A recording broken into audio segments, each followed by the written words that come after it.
They're young and diverse and will argue the top political issues of the day. It's our constitutional right, it's in there. It actually doesn't really say that. It says that. But many of the students in this class say that they won't vote for a new president this November. I'm just really confused as to should I vote, should I not vote? It's just sort of like morally confusing. The students in this class resemble the many non-voters across the nation, but they reject the stereotype that non-voters are disinterested in the political process. We are uninformed, but it's not because we don't care. Like the students in this class, those who didn't vote in the last election were most often younger. Over a third were under the age of 30. Non-voters tend to be younger, more financially strapped, more likely to be minorities.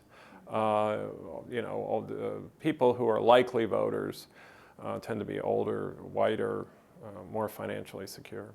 Carol Doherty has looked at voting in the past 2 elections and says the financial gap between voters and non-voters is striking. Only about half of non-voters told us they had a credit card, 77% of voters. And this goes with their financial security overall. They make less likely to attend college, lower incomes. The stakes for voters in these groups are high, but minority voters, and especially Hispanic voters, tend to stay away from the voting booth.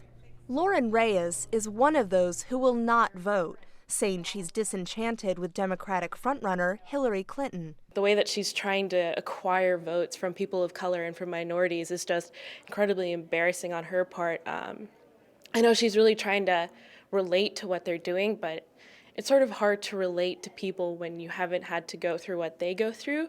Many of Reyes's classmates said they want to vote for a candidate who is relatable, but didn't see any options. I wish we could just re-roll the die here and get some new candidates, because these guys are all just crazy. Burgess isn't alone. A recent NBC Washington Post poll found that 6 out of 10 voters couldn't see themselves supporting any of the candidates. It's a choice he'd prefer not to make. I want to go vote, but if I can't support someone wholeheartedly, then I'm not going to go.